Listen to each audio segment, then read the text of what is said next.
The rain fell the day we buried Mark, my husband of 12 years. He died suddenly in a car accident, leaving me with silence that echoed through every corner of our home. As I stood beside his coffin, I saw a man standing in the back, his best friend, Daniel. He looked at me with the kind of sorrow only someone who truly loved him could understand. And for the first time in weeks, I didn't feel completely alone. A week later, Daniel came by to check on me. He brought flowers, Mark's favorite kind. We sat in silence, sipping coffee, both too broken to speak. But grief has a way of connecting souls. He made me laugh when I hadn't smiled in days.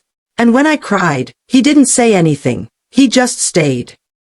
One night, after hours of talking about Mark, his kindness, his jokes, his dreams, the silence between us grew heavy. He reached for my hand. It was wrong. I knew that.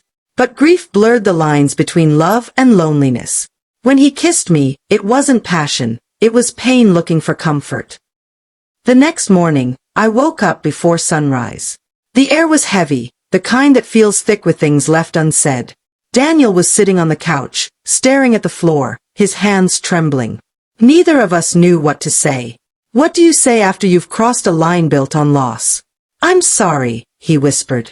I wanted to answer, but the words caught in my throat. I wasn't just guilty, I was confused. Because in that one moment, I had felt alive again, and that terrified me. He looked at me and said, "We're just two broken hearts trying to breathe." And I knew he was right. We didn't plan it. We didn't mean for it to happen. Grief just blurred everything. For months, we had carried our pain alone, and when our souls finally reached out, it was to the only person who truly understood the loss. I told him we needed to stop. He nodded, eyes full of tears, but neither of us moved. It wasn't love, not the way people write about it. It was something else.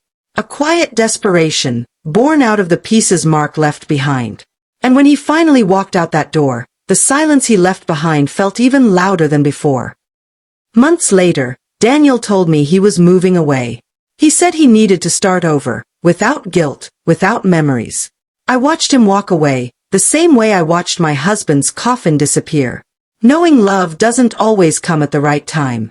I still visit Mark's grave sometimes, and I whisper, "I loved you, and I loved the man who missed you too." Maybe it wasn't right, but it was real. And in that mess of grief and love, I found a reason to live again.